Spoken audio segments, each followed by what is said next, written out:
Good morning. I'm Dr. Linda Birnbaum, Director of the National Institute of Environmental Health Sciences and the National Toxicology Program. We're located right here in Research Triangle Park. I began my scientific career as a microbiologist, and I am now a board-certified toxicologist with 37 years of experience as a federal scientist, 19 of them with the U.S. Environmental Protection Agency. Although I cannot attend this important conference for professionals in the water, sanitation, and hygiene community, I'm grateful for the opportunity to speak to you about the threat of toxic chemicals in drinking water, which cannot be ignored as we develop safe water supplies in developing countries. I've devoted my entire career in toxicology to discovering how the environment influences human health and disease. One of the top public health concerns for me and my organizations is water quality and the way it's threatened by toxic chemicals in global water supplies. So I want to congratulate you for attending this workshop to learn more about the presence of chemical contaminants in water and for your willingness to address these threats in parallel with your efforts to control biological pathogens. While pathogens such as cholera can trigger an immediate and often dramatic response from the body, poisoning from lower doses of toxic chemicals can take longer to produce obvious illness. These exposures may also set the stage for later onset diseases triggered by accumulating exposures and exposures during windows of susceptibility, such as pregnancy and childhood.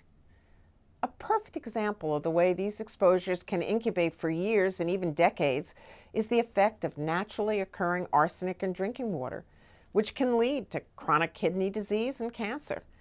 People may exhibit few symptoms early on, but as these diseases progress, they can become debilitating and even fatal.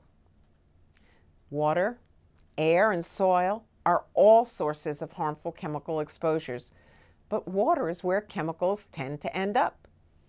Chemicals in air fall to the ground or into sources of drinking water, and chemicals in soil and rock leach into water supplies.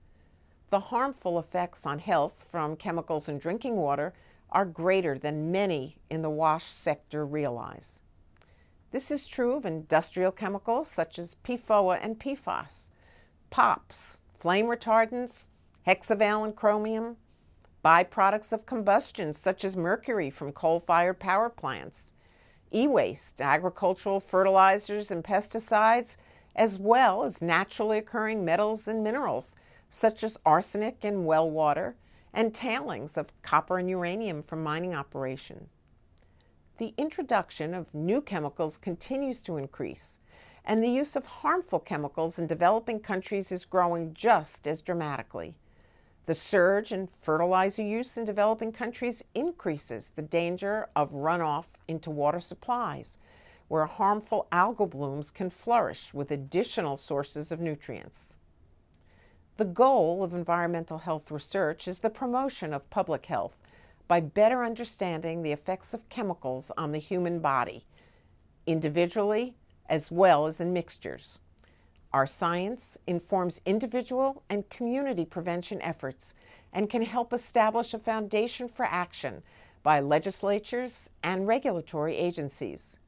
We hope that global environmental health research, including our work to improve the safety of water systems in Bangladesh and Peru, can also contribute to a more comprehensive approach to water, sanitation, and hygiene throughout the world. I want to offer our support for WASH efforts to heighten awareness of the potential health threats from chemicals in the water supply.